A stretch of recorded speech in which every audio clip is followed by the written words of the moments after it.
কোহলি এবং রোহিত শর্মার বয়স হয়েছে, বুমরা খেলছে না, নাইট রানা পেস খেলার মতো ব্যাটসম্যান এখন ওয়ার্ল্ডে খুব কম আছে। জাসপ্রীত বুমরা নেই, আমার মনে হয় সবচাইতে ইতিবাচক এটাই বাংলাদেশের জন্য।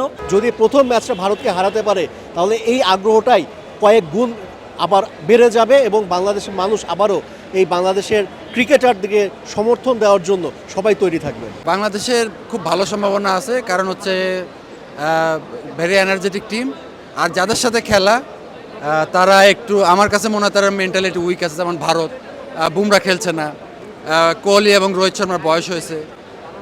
এই ম্যাচটায় মানে you have to hit hard. ভারতকে যদি সেভাবে ধরতে পারে, আমাদের নাহিদ রানা আছে very young and exciting player, fast bowler. আমাদের জাকের আলী অনেক ভালো খেলছে। আমার কাছে মনে হয় আমাদের খুব উদ্যমী এবং খুব ইয়াং একটা টিম গেছে।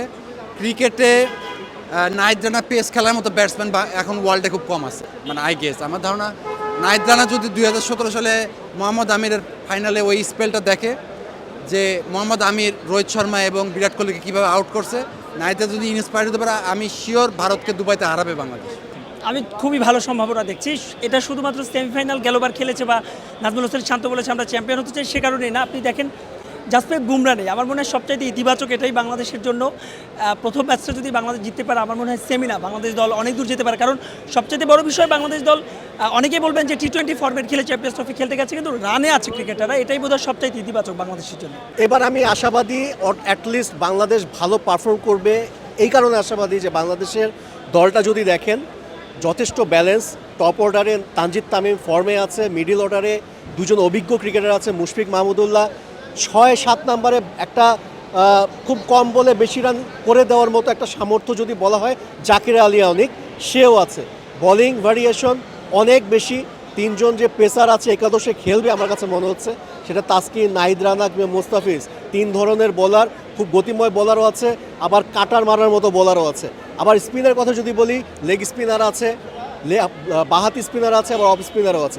সব কিছু মিলিয়ে আমার কাছে মনে হয় এবারে বাংলাদেশ একটা পরিপূর্ণ দল। গ্রুপ পর্ব টপ কাবে কি সেমিফাইনাল উঠবে কি ফাইনাল উঠবে তা আমি জানি না, সেটা বলতে পারবো না। সেটা হয়তো বা অনেক কিছু, অনেক যদি কিন্তু ব্যাপার আছে। তবে দিন শেষে বাংলাদেশ এবার চ্যাম্পিয়ন্স ট্রফিতে ভালো পারফর্ম করবে, যেটা দিয়ে পারফরমেন্স দিয়ে অন্তত মানুষের মন ভরাবে, এটা আমার কাছে বিশ্বাস। একটা প্রশ্ন করতে চাই যে দর্শকদের মধ্যে একটু আগ্রহের কমতি দেখছেন কিনা এবং এর পেছনে কারণটা কি?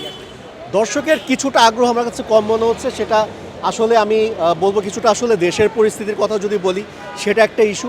পাশাপাশি আমার কাছে মনে হয় সাকিব আল হাসানের অ্যাবসেন্স, এটা একটা বড় কারণ।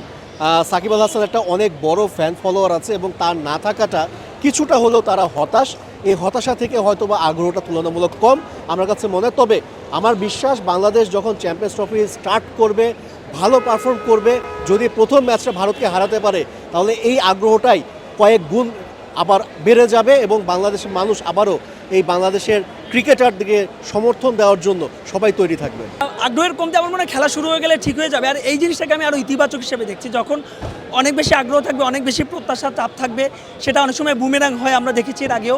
এবার যেহেতু খুব একটা বেশি হ্যাপেনিং সংকট নেই, আমার মনে হয় ক্রিকেটাররা খুব ভালো শেপে রয়েছেন, খুব ভালো সম্ভাবনা আছে বাংলাদেশে।